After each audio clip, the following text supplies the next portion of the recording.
बहुत समय पहले की बात है। विजयनगर में हद से ज़्यादा गर्मी पड़ रही थी।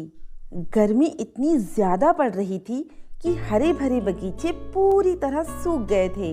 बड़ा से बड़ा पेड़ भी सूख चला था। लोगों को दूर दूर तक पानी नजर नहीं आता था। तालाब, नदी और कुएं पूरी तरह सूख गए थे। लोग पानी के लिए बहुत परेशान हो रहे थे।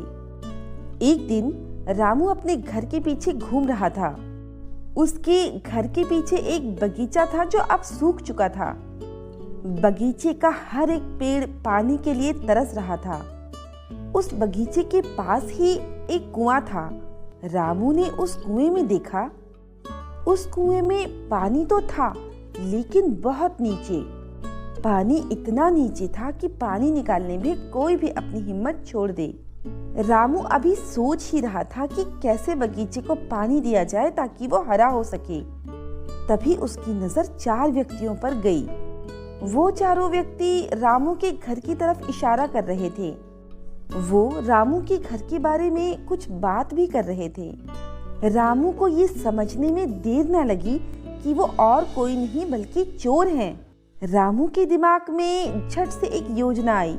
रामू ने अपने बेटे से तेज आवाज में कहा, बेटा, मैं सोच रहा हूँ कि हमें अपना बक्सा इस कुएं में डाल देना चाहिए, जिस बक्से में हमने सोना, चांदी और अशर्फियां रखी हैं।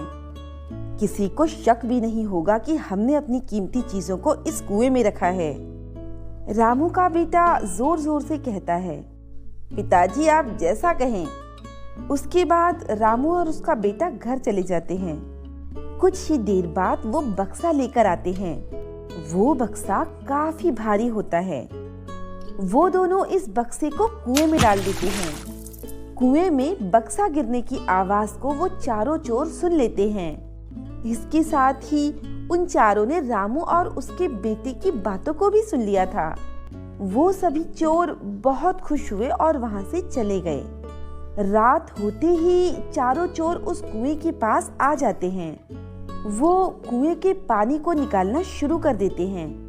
वो लोग बहुत मेहनत करके उस कुएं के पानी को बाहर निकालते हैं। सारी रात में सारा कुएं का पानी निकल जाता है। तभी उन्हें एक बक्सा नजर आता है। सभी चोर बहुत खुश होते हैं और एक दूसरे से कहते हैं, अब हमें कोई भी काम करने की जरूरत नहीं होगी। फिर वे जल्दी जल्दी कुएं से बक्से को बाहर निकालते हैं।